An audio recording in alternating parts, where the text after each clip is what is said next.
Praise the lord. ఈరోజు దేవుని వాక్య సందేశం యాకోబు రాసిన పత్రిక 1వ అధ్యాయం 21వ వచనం. సమస్త కల్మషమును విర్రవీగుచున్న దుష్టత్వము మాని లోపల నాటబడి మీ ఆత్మలను రక్షించుటకు శక్తిగల వాక్యమును సాత్వికముతో అంగీకరించుడి.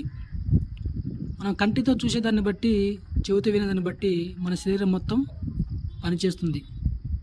చెవులు పని చేయకపోతే కళ్ళతో సైగల ద్వారా, కళ్ళు పని చేయకపోతే చెవి ద్వారా విని పనులు చేసుకోవచ్చు.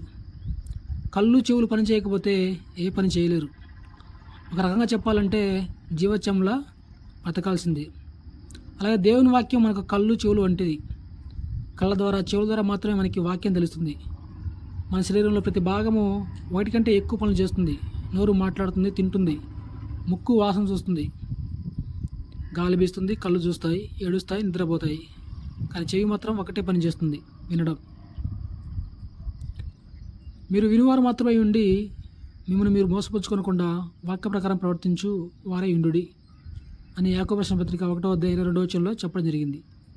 వాక్యం విని దాని ప్రకారం నడవని వారు చెవులుండి చెవిటి వారితో సమానము.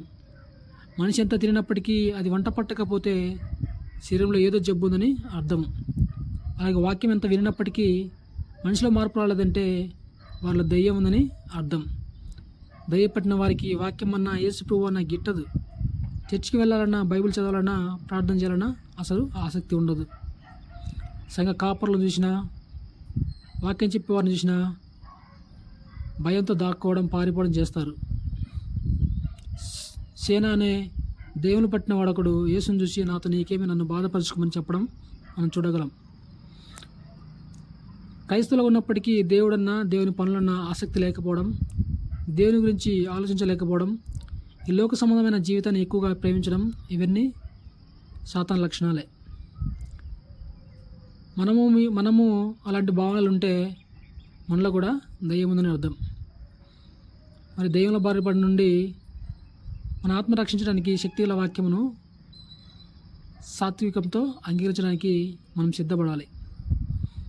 ప్రభువా, మేము ఈ భూమి మీద జీవించినంత కాలము సాతాను కుట్రకు బలవకుండా మా ఆత్మను రక్షించుకున్నకు నీ వాక్యమును సాత్వికంతో అంగీకరించలాగా మనకు సహాయం చేయమని యేసయ్య నామమున అడుగుదాం. ఆ రీతికి మనము సిద్ధపడతాం. దేవుడి చిన్న వాక్యాన్ని దీవించును గాక. ఆమేన్.